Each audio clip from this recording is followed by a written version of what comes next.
Okay, so we'll make a start and set a motivation. So remembering our general motivations for practicing the Dharma, for whichever category, whichever vehicle you fit into. Whether you're just at this point in time practicing for your personal liberation, or you have the Bodhisattva aim and you're aiming for full liberation for yourself and all sentient beings. So then no matter what aim we're going for, you're going to set a motivation in accordance with that. And we're motivating ourselves to listen to the teachings and put them into practice. So from there, thinking, how are you going to attend these teachings to liberate yourself and all sentient beings?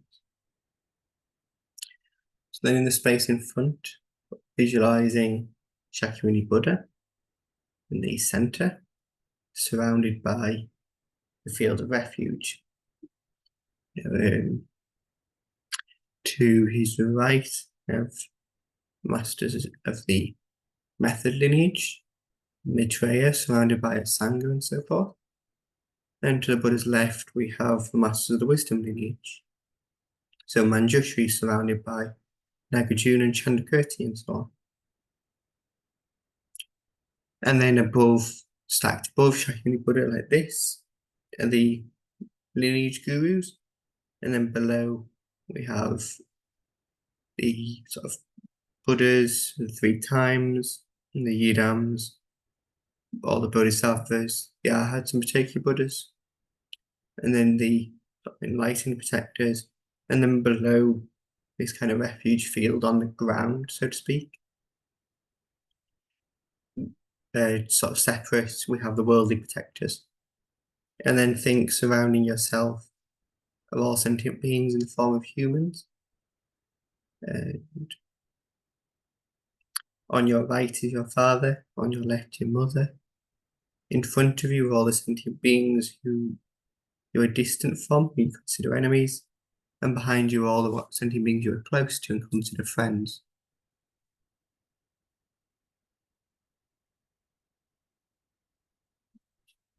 And then you can simplify this visualization as much as you need. The main point is visualizing Shakyamuni Buddha and reciting the prayers with this motivation.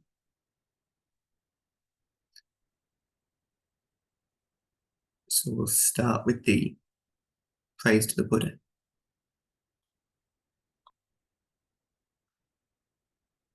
Guru, teacher, Bhagavan, Tathagata, Arhat, perfectly complete Buddha, perfect in knowledge and good conduct, Siddhartha, know of the world, supreme guide of beings to be subdued, teacher of gods and humans, to you, Buddha Bhagavan, glorious conqueror Shakyamuni, I prostrate, make offerings, and go for refuge. Guru, teacher, Bhagavan, Tathagata, Arhat, perfectly complete Buddha, perfect in knowledge and good conduct, Siddhartha, know of the world, supreme guide of beings to be subdued, teacher of gods and humans, to you, Buddha Bhagavan, glorious conqueror Shakyamuni, I prostrate, make offerings, and go for refuge.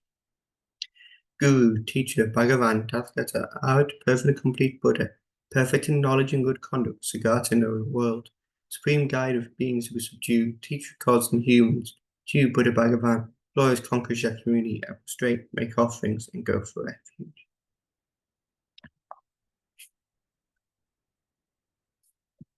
And then the praise to the perfection of wisdom.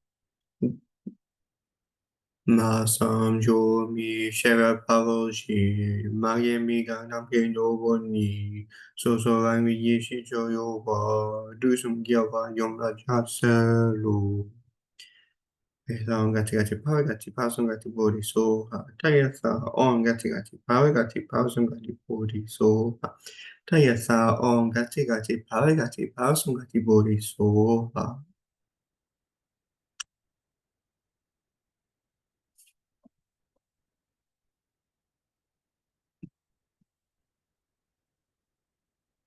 And the short mandala offering.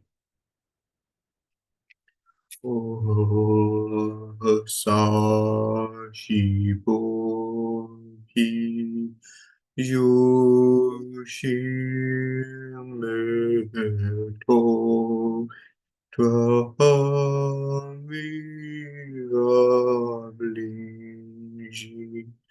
Niregembadi Sangye Shindu Mikje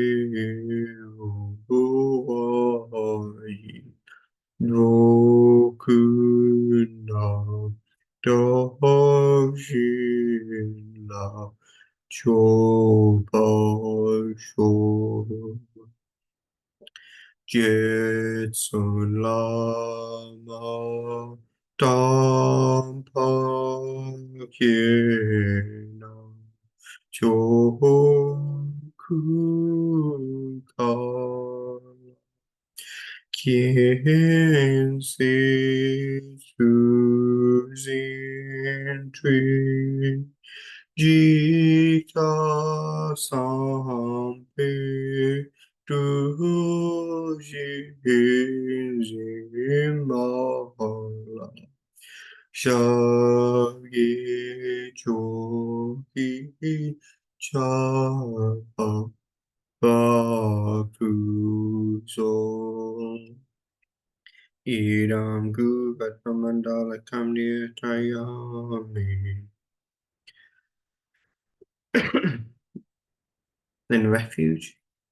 Sangye Jona Sani Chonam Janshu Babu Dani Kapsuchi Taki Shuni Gibe Sonam Ki Chola Penji Sangye Dupa Sho Sangye Jona Suni Chonam La Janshu Babu Dani Kapsuchi Taki Shuni Gibe Sonam Ki Chola Penji Sangye Dupa Sho Sangye Jonam Sani Jonam La Chanchu Padu Dani Kamsuchi Dagi Chunyin Gipe Sonam Ki Dwala Penchi Sanje Drupa Sho.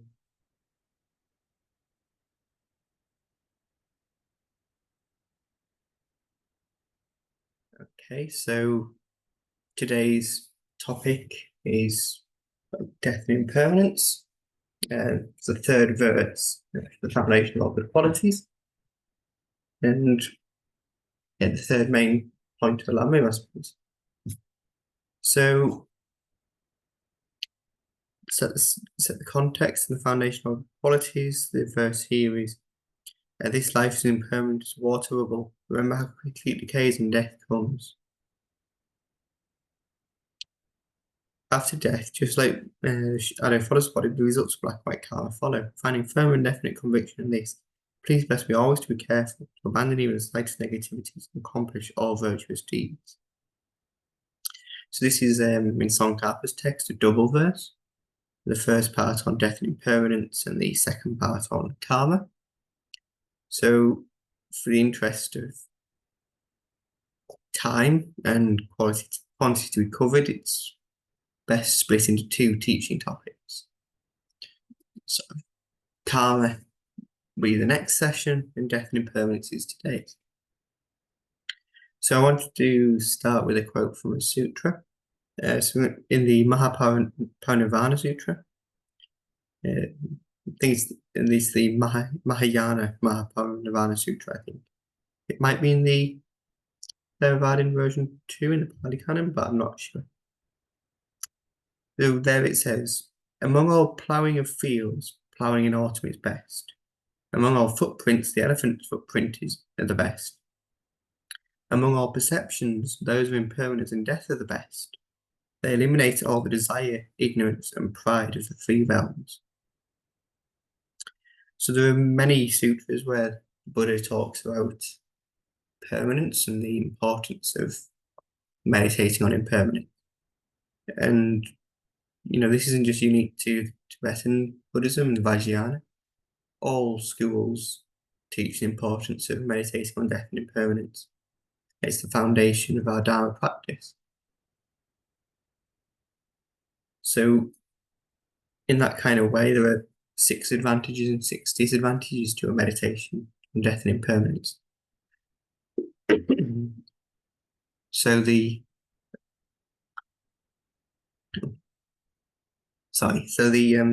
6 disadvantages of not recalling death at all times. 1, we will not remember the Dharma. 2, even though you remember it, you'll postpone the practice. 3, you may try to practice, but your Dharma practice will not be pure. 4, you'll lose your determination to practice the Dharma and eventually drop it altogether. 5, you'll continue creating negative actions and become unsuitable for liberation. 6, at the time of death, you'll feel intense regret at having wasted your precious opportunity. So you can kind of see the losses here of not recalling death and impermanence. So the first 3 the first 4 relate to being able to practice the Dharma. And generally, if we don't think we're going to die, we won't practice. Most people, it's not always enjoyable to sit and meditate when you could be with friends and loved ones or in the sun, enjoying the weather or something, going out for food and so on. There's a lot of fun activities people would rather do than sit in a room and meditate on their own. And this isn't just a modern thing, but this goes all the way back to the time of the Buddha. And yeah, we say it's not pure because it's stained by the worldly concerns. We're focused on samsaric pleasures. If we don't see how we'll lose what we possess, we're focused on collecting more. So we'll come more into that in a little bit. And then briefly, the advantages of recalling death and impermanence. So 1, your Dharma practice will become very pure. 2, your Dharma actions will become powerful and effective. 3, it's beneficial in the beginning of your Dharma practice. 4, it's beneficial in the middle of your Dharma practice. 5, it's beneficial at the end of your Dharma practice. And 6, at the time of death, you'll go with satisfaction, knowing you've made your life meaningful. So you can see if you're not stained by the worldly concerns, your Dharma practice is pure. And because it's pure, it's very effective and powerful. You'll make progress along the path. And then it's beneficial at the beginning, middle, and end. So what we're saying is here, it's always good to meditate on death and impermanence. No matter how advanced your practice, these recollections are important. And then it's also said that by recalling the beginning, middle, and end, we avoid the 8 worldly concerns. Hope and loss, praise and criticism, and so on. We'll cover these in more detail. But we know how these stay in our Dharma practice if we're fixated on what others think about us. But if we know it's impermanent and it's going to change anyway, what difference does it make what people think about us? So we just practice well.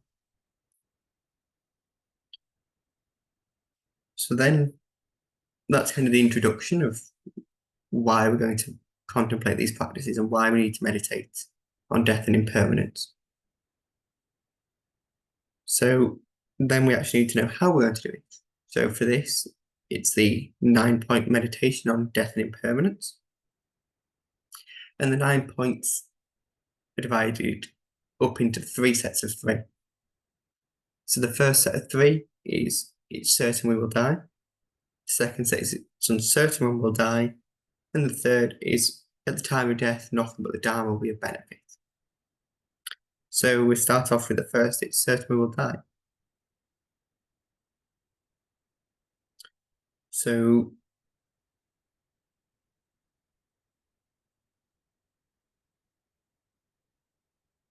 here we go. So first, it's certain we'll die. So the first of the 3, it's the Lord of Death will certainly come and there are no conditions for warding him off. So in the collection of indicative verses, the Udambara, which is it's compared to the Mahayana equivalent of Dhammapada.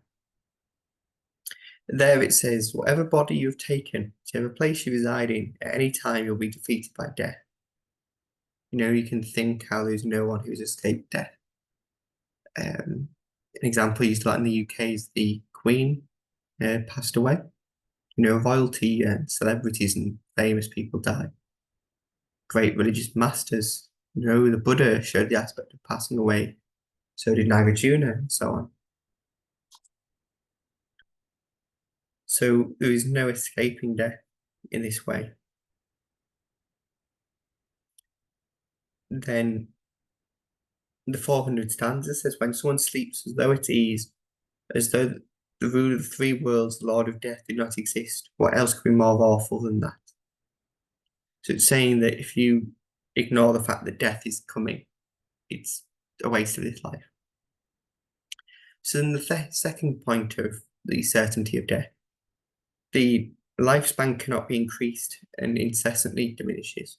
So it's constantly decreasing. Every moment we're alive is a step towards our death.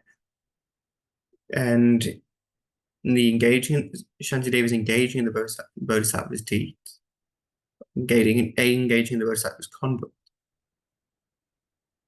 This life decreases constantly, day and night without respite. If from nowhere there is increase, either how could I not die? So it's saying, if every day is a step towards death and there is no extending the lifespan, well, then we will die. It's certain.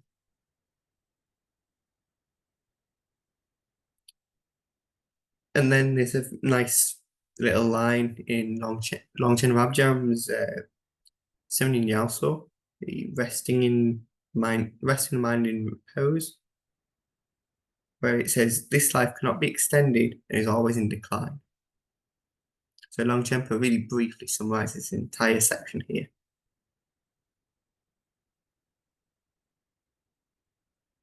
So from there, we now know that death is certain. We know we are progressive. There is a lot of death waiting for us. There's no escaping. We cannot increase our lifespan. And the final part is we'll die without being able to practice Dharma. As the Descent into the Womb Sutra says, initially during the first 10 years of childhood, it does not occur to you to practice the Dharma. And at the end, during 20 years of old age, you do not have the power to practice the Dharma.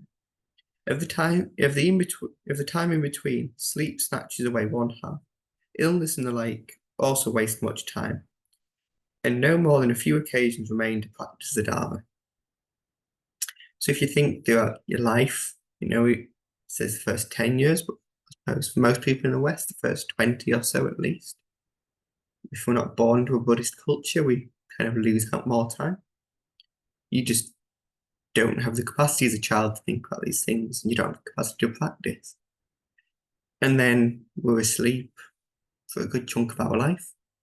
You think of the 24 hours in a day, you maybe sleep for 8 of those.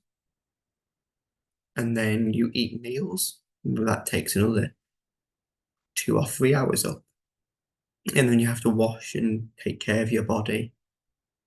And some of these 24-hour days, very full, very short. We're already at over 12 hours lost to sleeping, eating, and washing.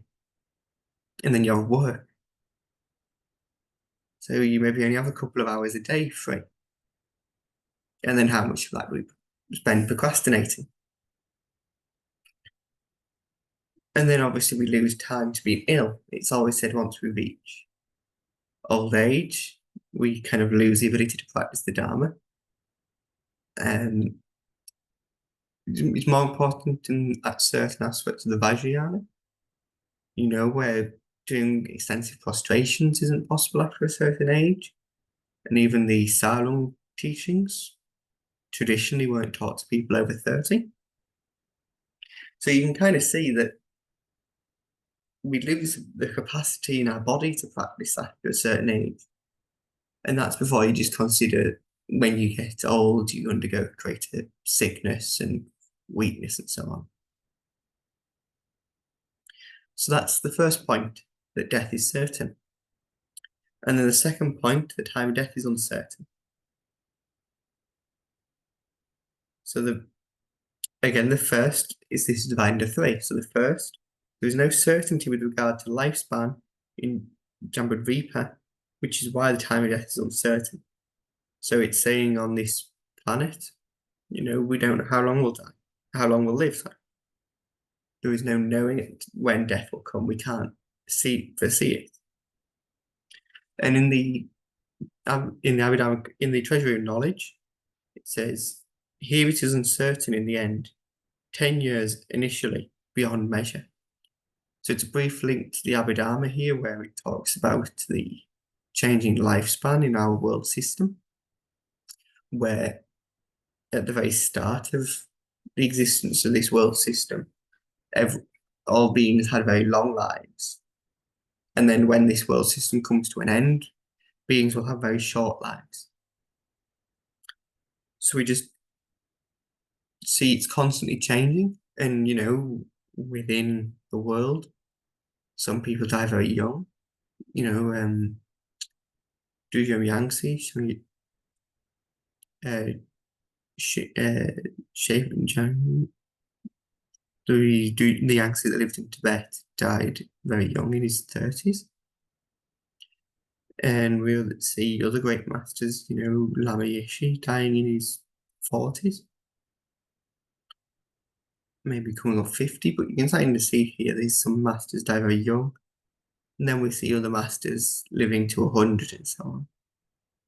Or just in our life, there are people that die in when they're babies or during the teenage years, and then others make it to 100.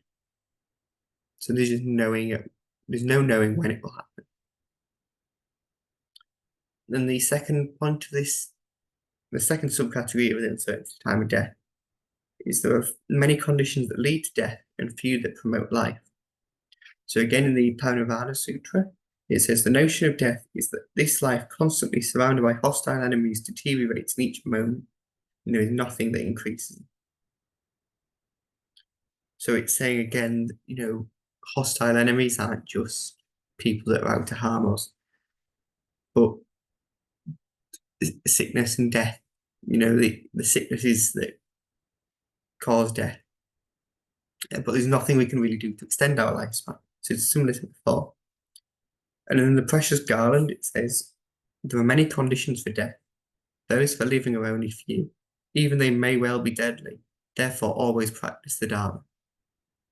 So I think this is a really important point. So not only are the causes of death many and the causes of life few, but the causes of life can be the causes of death.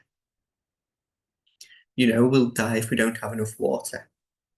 But if you have too much water, you can drown in it, or you can actually die of water poisoning.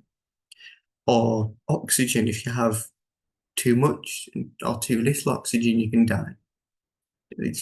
This human body is very fragile. It needs the exact conditions to survive.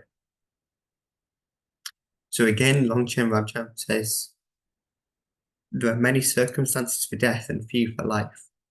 So again, it's a really pithy summary of Nagarjuna's verse. Sort of this trilogy by Longchenpa on resting. Resting the mind is a trilogy. Or a trilogy of rest, it's sometimes called. It's full of very pithy points useful for meditation. And then the third on the uncertainty of death. His body is extremely vulnerable, and the time of death, therefore, is uncertain. So similar to how we're saying there's many causes for death compared to causes for life. So Nagarjuna's letter to a friend, it says, if physical things, the ground, Mount Meru, the oceans, are burnt up by the 7 blazing suns, and even ashes are not left behind, what need to mention exceedingly feeble humans? So it's kind of giving a very traditional example where they talk about the destruction of this world at the end of the eon. But we can also just think more relatively of what we see in this life. As mountains erode and so on, we see great valleys like the Grand Canyon have been carved. So if these seemingly solid indestructible rock masses can be destroyed. What does that say about this human form that's incredibly fragile and, paper can break it?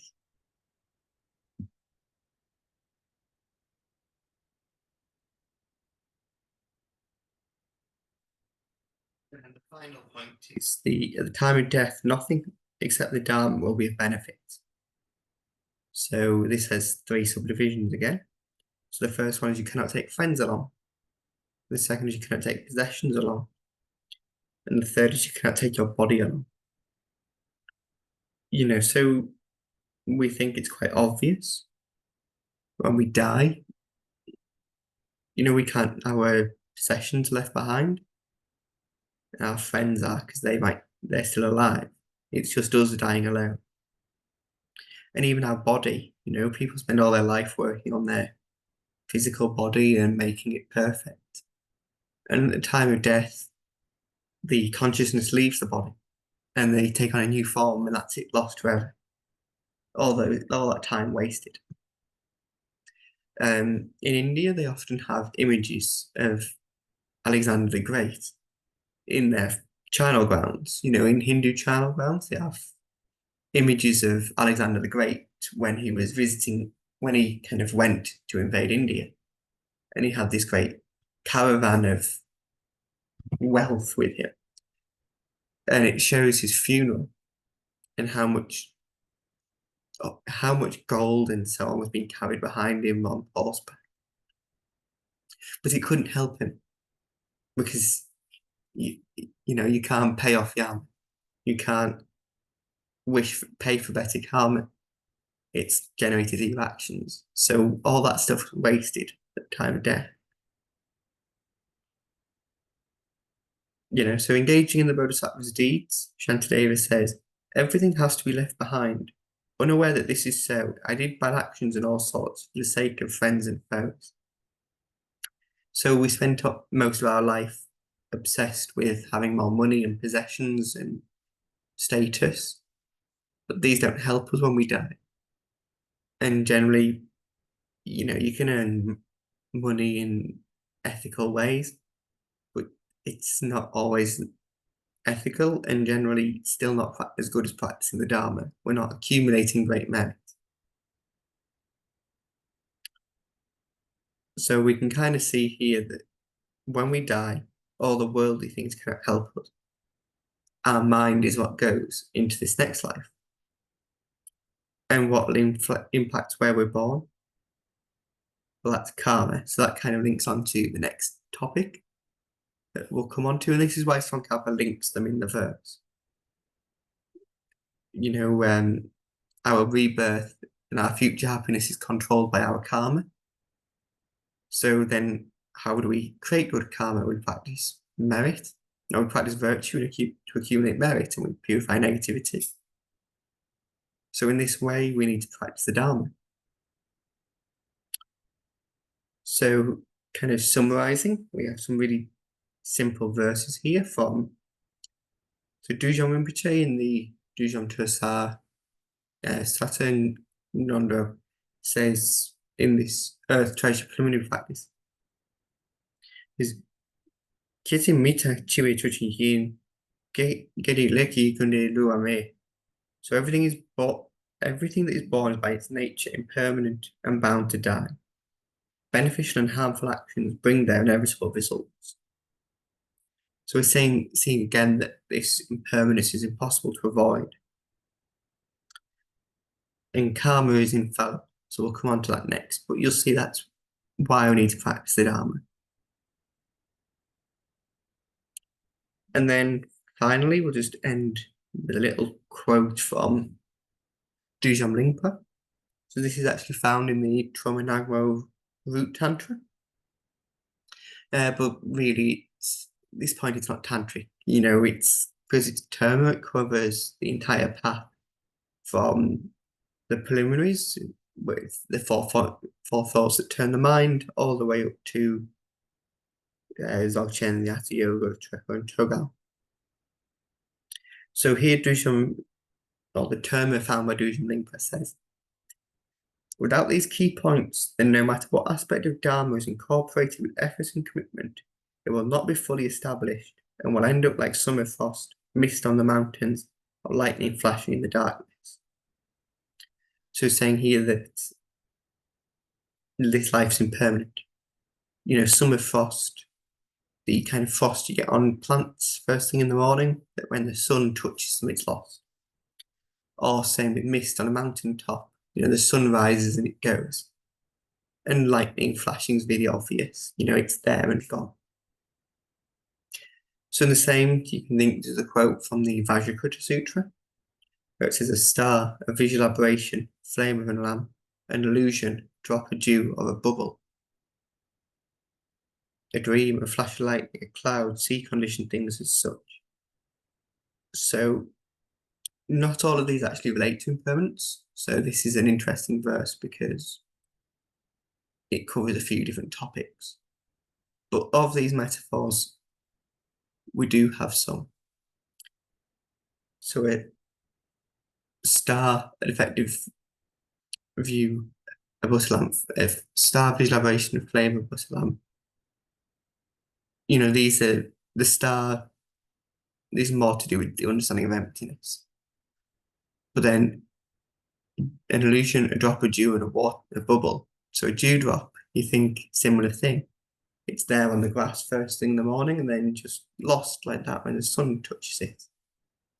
Or a water bubble, whether it's the foam that sits on top of a river or even the kind of children's bubbles that blow. They look very solid and permanent and then they just burst like that very easily. And a dream, flash of lightning in a cloud.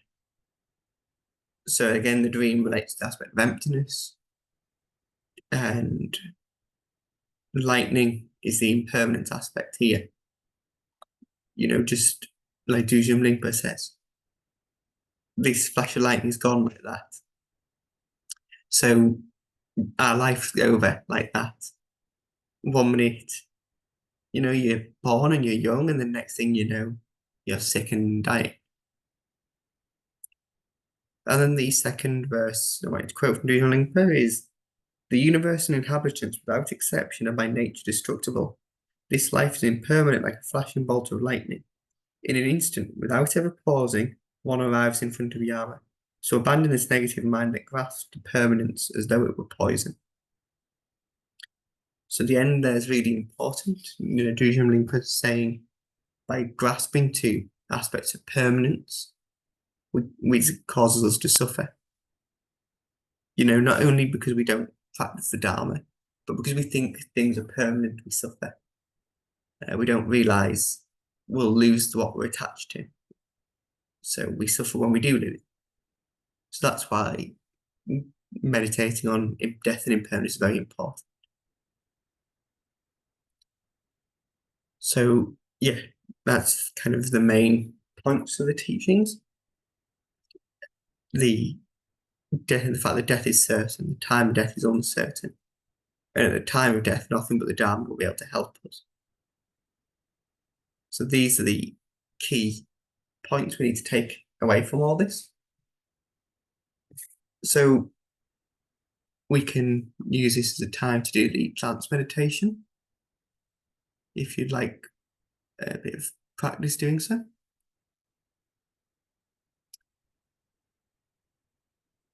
So because we've sort of done the refuge and bodhicitta and mandala offering, we don't need to worry about that.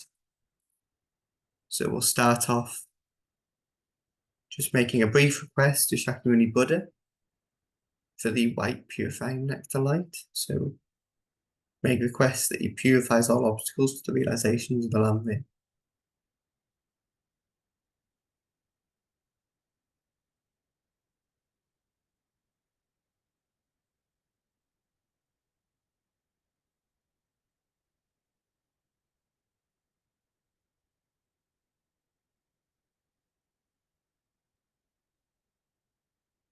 And then now our body's been filled with his white nectar light. We make requests to have blessings for the realizations of the Lambe. And then gold nectar light fills our body from the heart of the Buddha.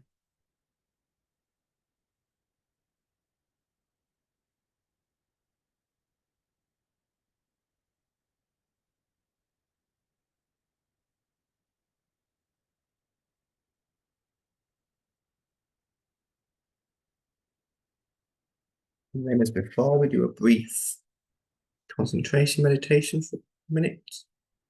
You can use the image of the Buddha or your breath, or whichever you prefer.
On the glance meditation.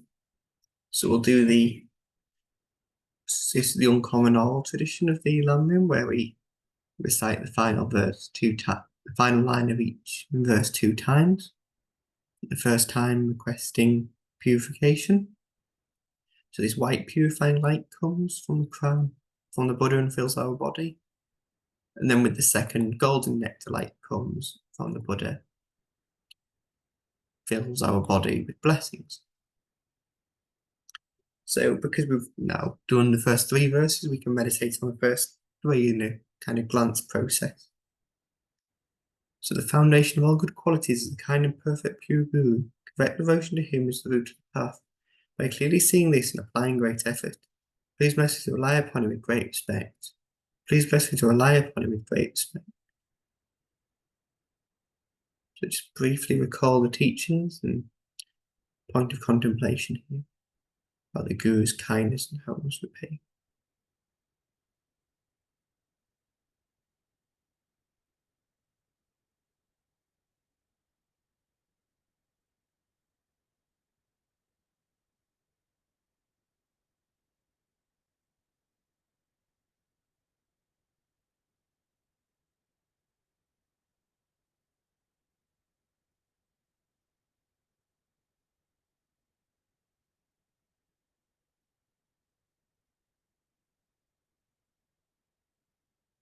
Understanding that the precious freedoms of rebirth is found only once is greatly meaningful and difficult to find again. Please bless us that the mind which unceasingly day and night takes its essence. Please bless us generate the mind which unceasingly day and night takes its essence. So again, recall the key points of the precious human rebirth meditation, that this life was so useful but so rare. So we must take to a firm grasp and make it useful. Practice the Dharma diligently.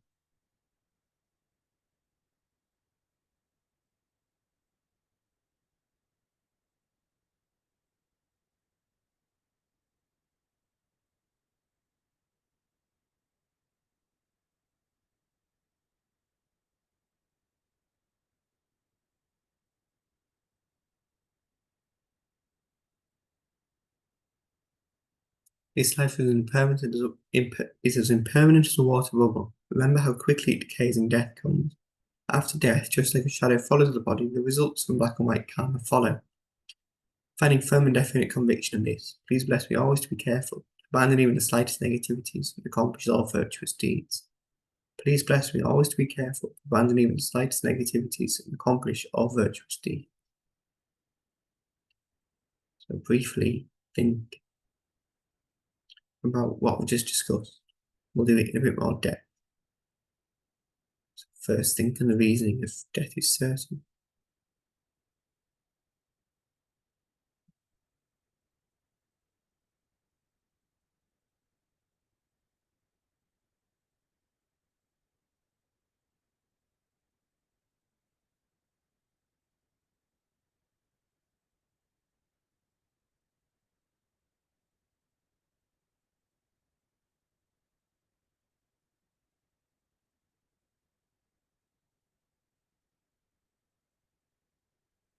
And then move on to the time of death being uncertain. What's the cause of, the cause of death, so which one the cause of life or something.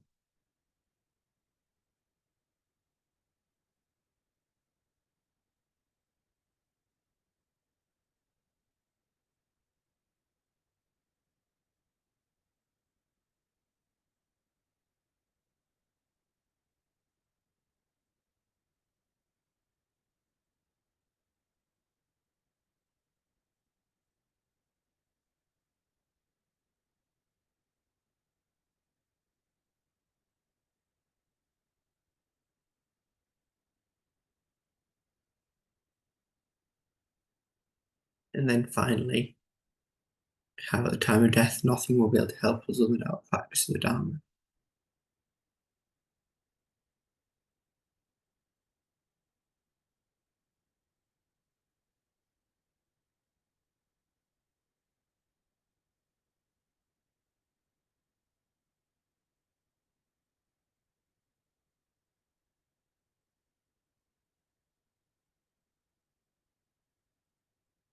And then bring to mind this conclusion. We therefore need to practice the Dharma right now, without delay, and without attachment to the eight world dharmas.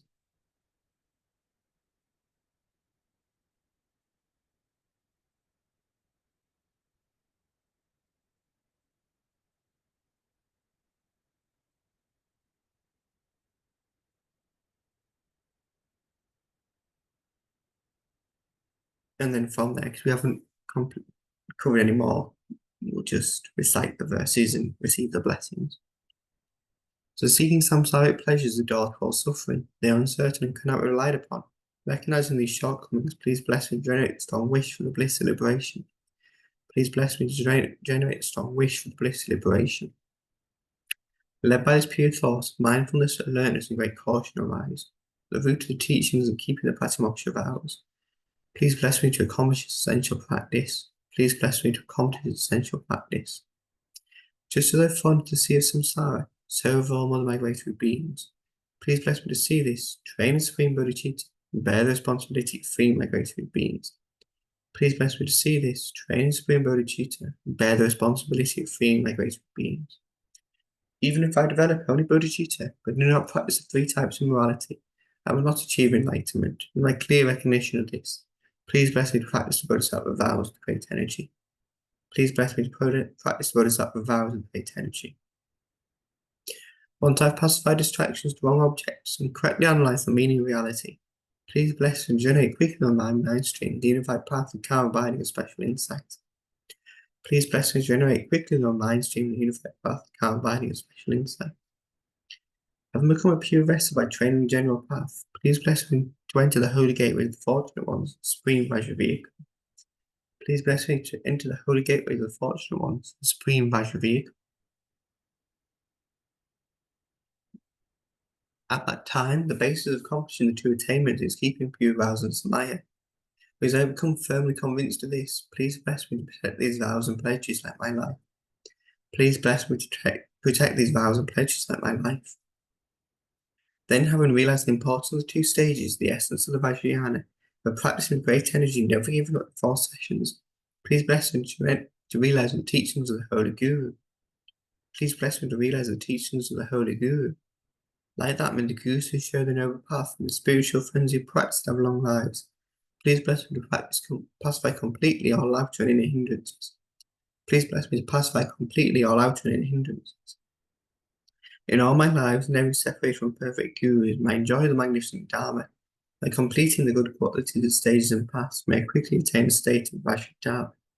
May I quickly attain the state of Vajradhara. So then just think Shakyamuni Buddha is very pleased, and he comes to the crown of your head, and then dissolves down your central channel into your heart. Or if you don't have any initiations, just dissolves into the crown, the forehead between the eyes, and fills you with blessings.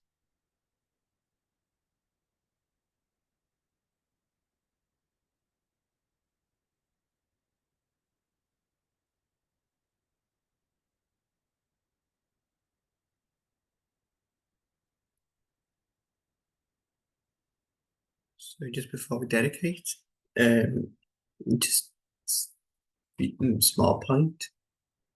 Yes, it's great we can discuss death and impermanence. It's incredibly important. It's also really good we can do these sessions, these sort of brief meditation after the teachings. It kind of makes it more of an experiential style Lamrim commentary. Never received many Lamrim teachings, but Geshe Namdak very kindly gave the experiential transmission of the middle length Lamrim. Well, the experiential transmission of the Lamrim, I suppose, in a sense, because to be done properly, you have to do 4 readings of the text of the Lamrim. So he used the middle length Lamrim, and then 2 short outline texts, and Lama Tsongkhapa's outline. So he did it in 4 ways. But on top of that, the most important is actually the meditation. So whether we meditate in the sessions or meditate out of the sessions, it'd be really good that if at least once a week you could meditate, on what we discussed. And then once we kind of reach the end of the Lamrim, it's good that if you do a glance meditation as often as you can, whether it's once a week or daily. And then when you have time, you do retreat and you do longer sessions where you do the detailed analysis of the reasoning and you go into depth. And then that gives strength to your daily practice where you do the glance review of conclusions. So if you're able to practice in that way, that's incredibly beneficial. So we'll just dedicate now. Dagi jini sape gawadi chendan dowa kunan noye gampera kipa cheso losan dapa yi tempe nimpo vendu selzi show dangwi gawi kowi sinkam so pendan tewa malu yongwe chenwe se wang tenzing gatso yi shape si te badu thank you. Nation Sampa Rinpoche Make Panam Kekuchi Kipa Nyampa Mepa Ya Gong Ye Gong Bu Pelwa Sho Jancho Sancho Rinpoche Make Panam Kekuchi Kipa Nyampa Mepa Ya Gong Ye Gong Du Pelwa Sho Tong Yi Tawa Rinpoche Make Panam Kekuchi Kipa Nyampa Mepa Ya Gong Ye Gong Du Pelwa Sho. As long as space remains, as long as my creators remain, until may I too remain, dispel the suffering of my creators. In all my lives, never separate from perfect good, may enjoy the magnificent Dharma. By completing the quality of the stage in the path, may quickly attain the state of Vajradhara. So thank you so much for attending.